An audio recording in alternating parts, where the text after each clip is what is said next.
Okay, what I put in here is kind of a special insert. We still have a little bit of more notes to take about solutions. No more problems, I promise. But I wanted to do an extra part here on colligative properties to give you some examples to help you when you're trying to solve these problems. So that's what this special section is, okay? All right, so we're going to add 45 grams of magnesium bromide to 500 grams of water. And we want to know what the freezing point and the boiling point of the solution, because remember, those are two things with colligative properties. Okay, now this is an ionic compound because it's a metal and a nonmetal. So I have to worry about the number of ions. And in this case, there's going to be one here and two more here, so it's going to be 3. If this was a molecular compound with carbons and hydrogens, oxygen, it's just 1, so you don't have to worry about it. But when you have an ionic compound, you got to use that Van de Hoff, it's called. So you're going to have to multiply by 3. But the first thing I need to do is I need to find molality, because to find the change in temperature, it's molality times a constant for boiling times the ions or the Van de Hoff. So let's find molality first. And remember, molalities is moles divided by kilograms. So I'm going to take my 45 grams of magnesium bromide, and 1 mole of it is 184. That's 1 magnesium and 2 bromine added together. So when I take 45 divided by 184, this is how many moles of magnesium bromide I have. Okay, so I got moles.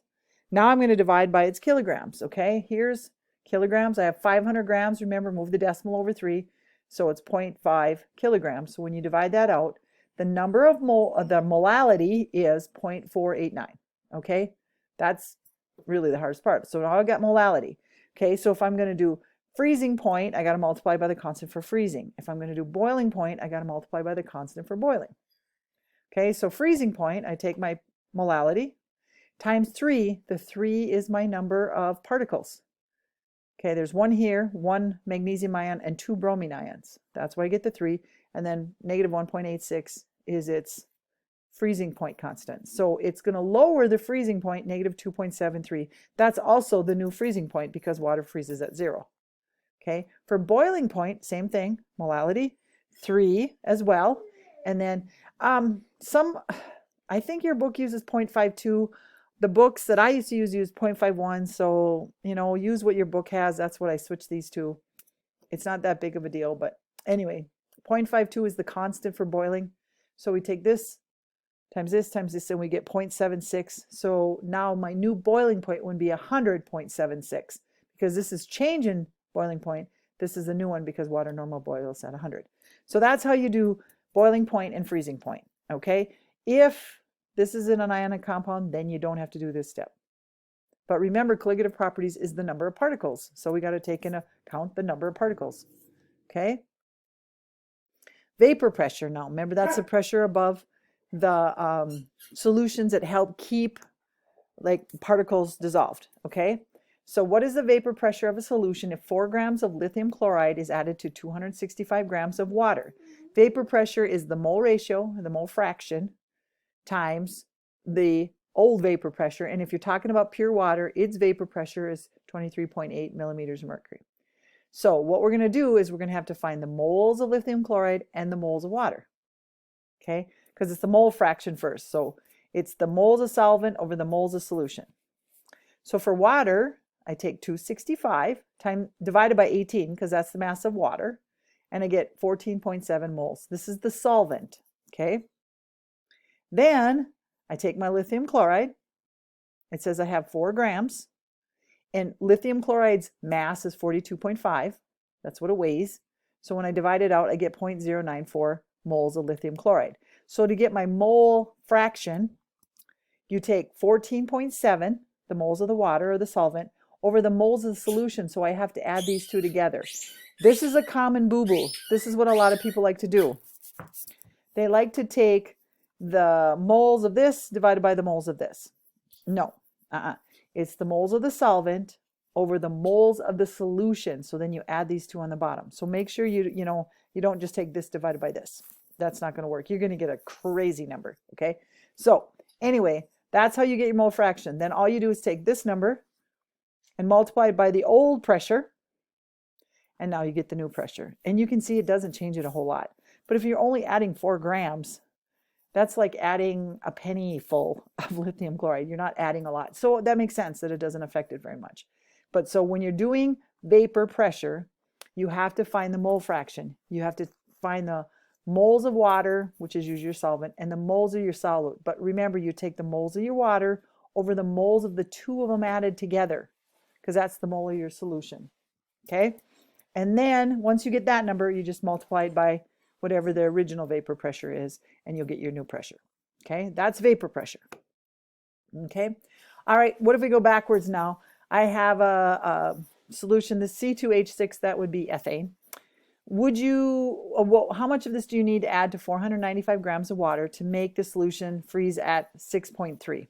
Okay, so instead of freezing at 0, we want it to be negative 6.3. Again, it's one of those backwards ones, okay? All right, so first we're going to find molality. Okay, if you have molality, now this is a molecular compound, so I don't have to worry about the ions, okay? If this was a ionic compound, then I'd have to add that in here, but I don't have to for this one because it's just one. But anyway, it's a change in temperature, negative 6.3, over the constant for freezing. The constant for freezing for water is negative 1.86. So if I do that first, this gives me my molality. If this would have been an ionic compound, I would have had to multiply, would have had to throw that number in here, but I don't have to because it's not ionic.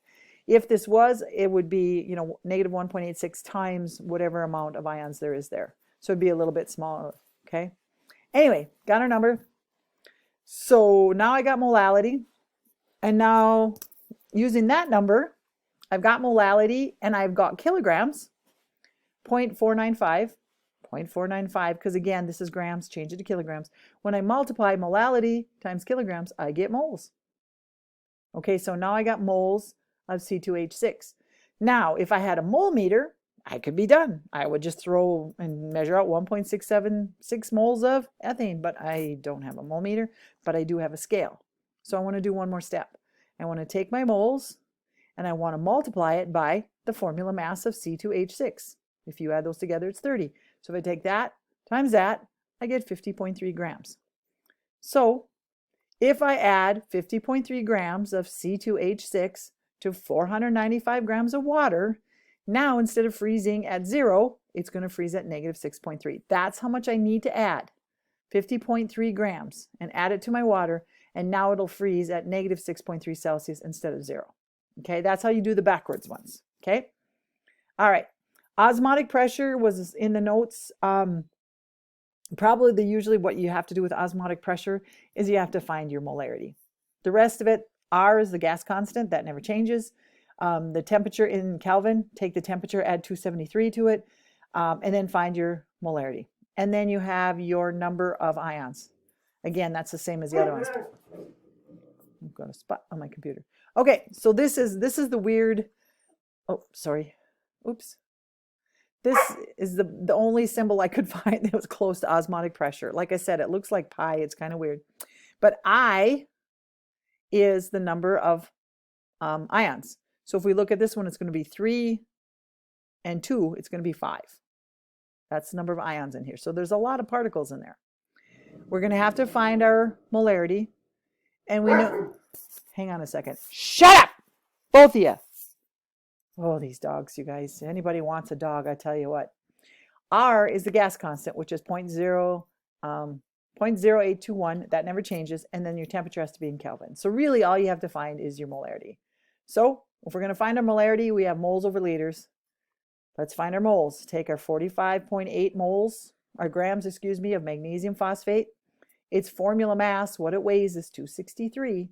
So when I divide that by that, I get 0.174 moles. That's how many moles of magnesium phosphate I have. Then I'm going to divide that by liters. Well, if it's 750 milliliters, it's 0.75 liters. Move the decimal over 3. So now I got my molarity. Really, now I got everything I need. Okay? Molarity times my I. I put the 5 in there, and I put the I. You don't have to put the I in there. I just did that so you see where I'm getting it from. And again, it's the number of ions. Here's the gas constant. Here's my temperature in Kelvin because it's 30, so 30 plus 273 is 303. I just multiply everything, and that's how I get my osmotic pressure, 28.85.